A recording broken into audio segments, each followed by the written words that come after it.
আসসালামু আলাইকুম, সবাই কেমন আছো? আশা করি সবাই ভালো আছে। আলহামদুলিল্লাহ, আমি অনেক ভালো আছি। আজকের ব্লগ ভিডিও দেখাইমু কাটল বিচি দিয়ে আর মুরগির মাংস দিয়া তরকারি। আপনারা ইলা খে খাইন কমেন্ট করে জানাইবা কার ইলা খাইতে ভালো লাগে। আপনারা যে সংখ্য আমার ভিডিও দেখে কমেন্ট করেন যে ভিডিওটা ভালো হয়েছে বা রেসিপিটা ভালো হয়েছে, আপনার ভিডিও ভিজিট করলাম, এই সংখ্য জানি না এখানে অত ভালো লাগে, মানে এত খুশি লাগে যে আমার ভিডিওগুলো সবার পছন্দ, সবাই আমার ভিডিওগুলো দেখে। আমি আরও ভালো করবো, আগামীতে আরও সুন্দর করে ভিডিও বানাইমু, অত ভালো লাগে। তা লাগে আপনার কাছে একটাও রিকোয়েস্ট, যদি ভিডিওটা ভালো লাগে তে অন্য কারো দেখার সুযোগ করিয়া দিবা। আপনারা যেন আমার লাইক কমেন্ট করা, শেয়ার করা আমারও তো ভালো লাগে।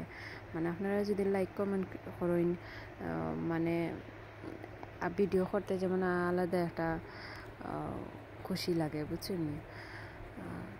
ওটাও আর কি কইলাম। আর অতদিন তো আমার ফুয়া অসুস্থ আসলো, যার কারণে ভিডিও বানাইতে পারছি না।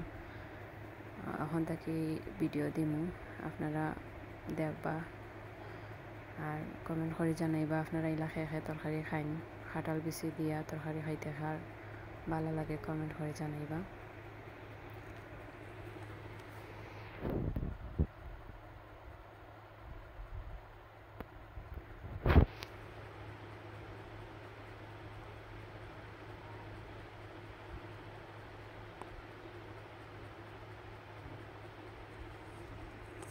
বালা হরিওলা খসাইয়া, কাঁঠাল বিচি আর মাংসলা খসাইয়া, কত সময় খসাইয়া তারপর জল দিলে মশলাটার ভিতর, মানে কাঁঠাল বিচির ভিতরে মশলাগুন বালা হরি হামাই গেলে ভালো লাগে খাইতে। আসলে তরকারিটা অনেক মজা হয়েছে, আপনারাও কাছেও ভালো লাগবো। আমার শাশুড়ি আম্মা রান্দিরা আর আমি ভিডিও বানাইলাম। যদি কোনো ভুল টুটি হয় ক্ষমার দৃষ্টিতে দেখবা, ছোটো বোন মনে হয় মাফ করে দিবা।